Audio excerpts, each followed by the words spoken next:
welcome to Mooney Reads, and welcome to a 2025 recap. I am filming this obviously very late. It's February 9th or 10th at the point of filming. I elected to just not really acknowledge January as the beginning of the year, and I'll be doing all of my beginning of the year stuff more in February. 2025 sucked ass, and 2026 started out with my granny passing away, so I had to do some traveling and just lots of hard emotions and things. But I still want to talk about my reading year, do normal things and that sort of thing. So I'm going to go through my reading stats of 2025 and also take a look at some of my goals. I don't think I really accomplished most of them, but you know, that's okay. I'm still going to talk about them. In 2025, I read 73 books, and it was almost even fiction nonfiction split. I will say that poetry ended up in nonfiction, as did a book that had a combination of both fiction and nonfiction. So do with that what you will. I'm still pretty excited about that 50-50 split because I've been wanting, I'm already a nonfiction reader, but I've been wanting to incorporate more over the past couple of years. So that's been nice. About 25% of my reading has been through audiobook, which is a lot more in past years. I don't have the numbers right in front of me. I have done audio, but there were some months where I only read audio, which is unusual. And then only 3 of my books were digital. One of them was a library borrow, and the other 2 were romance novellas. I do have quite a few ebooks. I try not to make it a habit to buy ebooks though, because if the things aren't right in front of me, I will forget that they exist. In terms of genre, the only real data that I have, and all of this is really based on what the Storygraph has, and I really do like the vast majority of the stuff that they collect, and I love that they kind of put it together in a nice format. But genre-wise, there are always interesting choices. So my top genre according to Storygraph is LGBT, though that is not a genre. It was about half of my reading, so I think that's pretty cool. I was surprised to see that the top actual genre was romance, with 15 books. However, this isn't strictly adult romance. A lot of this was the manga that I read and some YA graphic novels, some of which weren't even primarily romance. And then the following genre is memoir with 12. Then it has manga, which is a format, not a genre, but I read 11 of those. And that is tied with 11 fantasy books, which is not actually, I don't think that any of them were fantasy novels. They were mostly manga, YA and young reader graphic novels, and horror novels. And tied with those 2 is young adult, which is not a genre, it's an age group, but I did read 11 of them. And then contemporary with 9. I had a few authors that I read more than one by, including Yuki Fumino, who wrote the I Hear the Sunspot series, which I really liked the beginning of. The first book was really solid, and it kind of petered off for me. Nikki, who did Beyond the Clouds, which I liked. It was a really cute, younger fantasy manga. Anita Kelly, and I ended up reading their Moonlighters trilogy, which the third one, Wherever Is Your Heart, was one of my absolute favorites from this year. The first one is also very good. The second one I didn't like as much, but that's okay. You can't win them all. Continued on with my Sarah Schulman reading. Finishing Let the Record Show, which has been a goal of mine for just a ridiculous amount of time, but it's finished. And then I also continued with some fiction with After Dolores. Andrew Joseph White, who I had previously read a book from, but the 2 that I read this year definitely solidified him as a favorite author.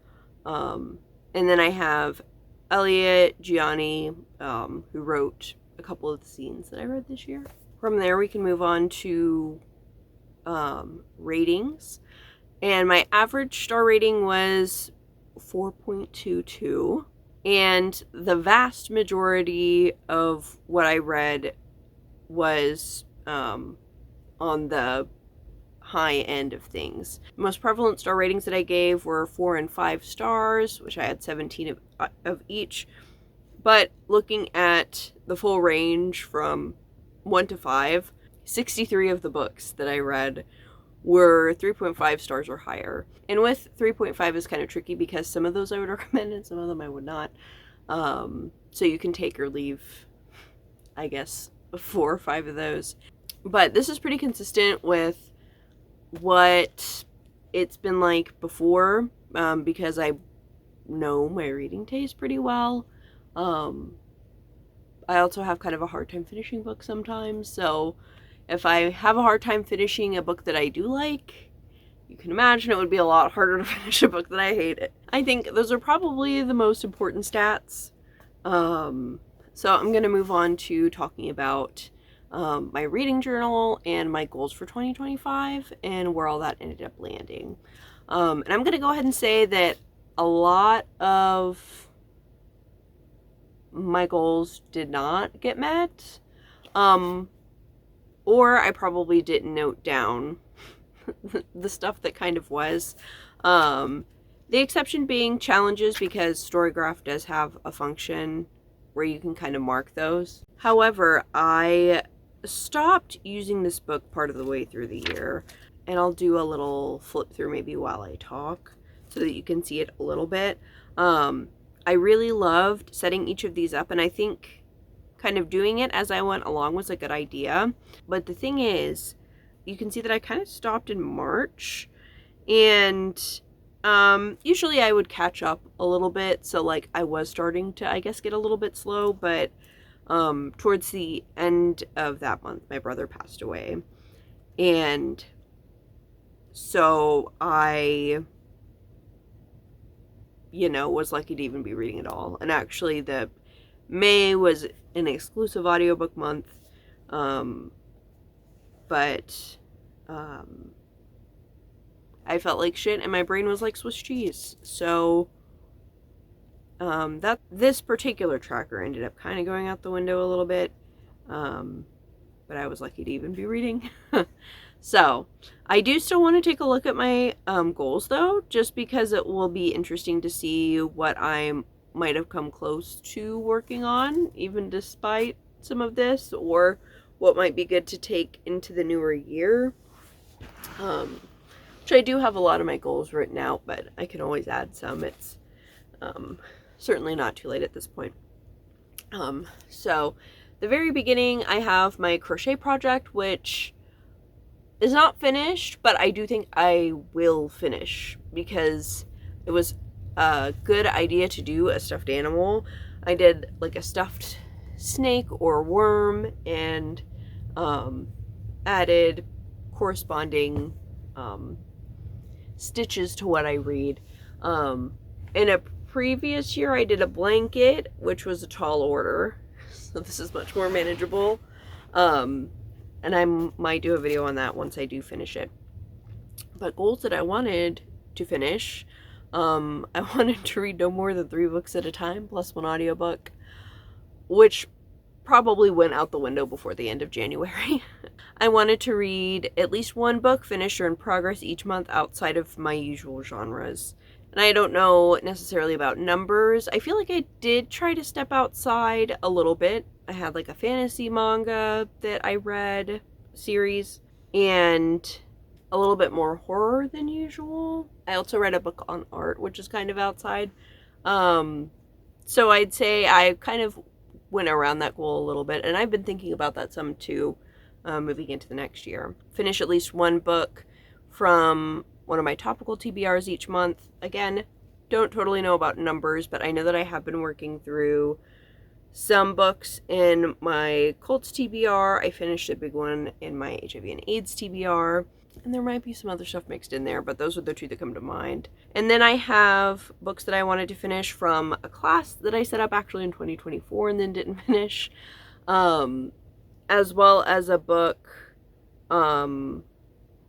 for at least 2 challenges each month, which I know I didn't do either of those. As far as reading challenges go, I did do, I think a decent dent in the Queer Your Year challenge, which had like a lot of prompts. And then I did like using the Read Queer All Year monthly prompts. And then I also participated in their June round, not so much the December round. And as far as like the class bit goes, I have a video on how I set it up. Not that I followed through on it because life happened a lot.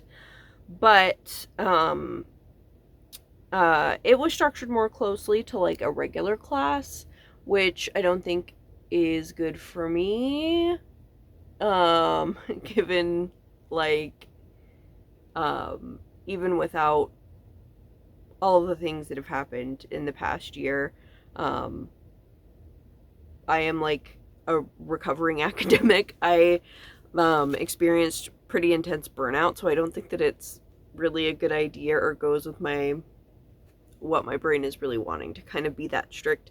And I am reassessing that sort of format, and it's actually been nice seeing the personal curriculum trend kind of come around, because there are a lot of different ways to do this. So I'm reevaluating kind of that, and I'm trying to do personal curriculums in 2026, but like in a very different way than what I had put together in 2024.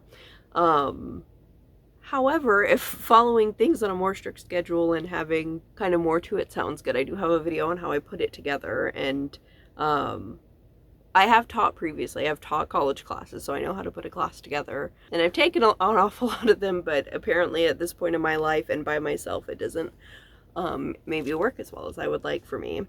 The next goal was to journal or quote extract for every physically read nonfiction book. I don't quite know if I did every nonfiction book, but I did, like, at the very least annotate and do like a little bit of journaling for a fair amount of them. At the very least, like, highlighting and things like that. But I wasn't as intense on the notes extraction as last year for obvious reasons. I had a goal about quote extracting for fiction books and journaling for the class readings, which obviously didn't happen.